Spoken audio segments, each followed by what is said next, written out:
Today, I'd like to share two interrelated thoughts with you. First is some perspectives on startups, and the second is some thoughts on adding some amazing richness to your lives. So let's start with startups. So every year in the United States, there are more than 1 million new businesses that get started. And of these 1 million new businesses, less than 1,000 are venture-backed. Venture-backed startups represent less than 1/10 of 1% of all startups.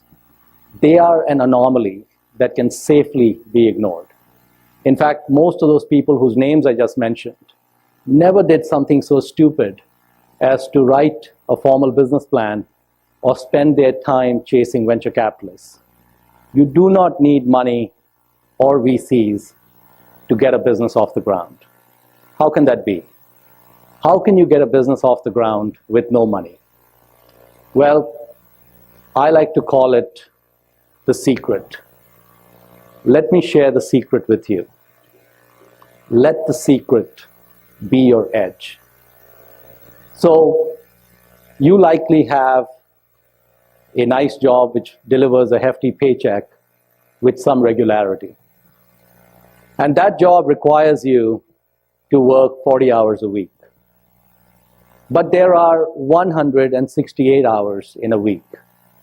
And even after you take off time for eating and sleeping and commuting, you still have at least another 40 or 50 hours during which you could do a second job. And that second job can be your startup. And that is what I did. In 1990, when I was 25 years old, I had no money in the bank. I used to work on my startup for 1 or 2 hours in the morning before I went to work. And after I came back from work until midnight, I again worked on my startup. I was single. I spent all my weekends working on my startup, gave me long, uninterrupted hours. I used to eat a Subway sandwich every day for dinner. Life was great. And anytime I had a client meeting, I used to take a day off as a vacation day and go meet the client. And after 10 months of doing this, I had my first 2 clients and I resigned. And my boss, he took it in good stride. He tried to get me to stay, which I turned down. And then he offered that I could come back anytime after my business failed. And I would get significantly more money and I'd have my same position back. And so I thought, oh, this is fantastic, because if things don't work out, I don't need to look for another job. I can just come back here and I'm making more money. What a country. I have to admit, I had 2 venture capitalists who backed me to the tune of $70,000. I loved my 2 VCs. They never took any board seats. They never tried to give me any advice on how to run my business. They did not even take an equity stake in my company. My 2 VCs were called Visa and MasterCard. And about a year after I quit my job, I met a wonderful banker who set me up with a low-cost line of credit. And I said goodbye to my 2 VCs.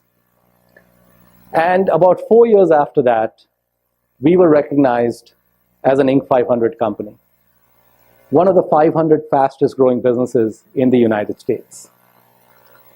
And that is the secret. You can walk and chew gum at the same time. And if your business does not compete with your employer, you can keep your full-time job and get your business off the ground. The fatal mistake is to quit, try to live off your savings, and spend your time chasing VCs. The way I went about it, I had no pressure.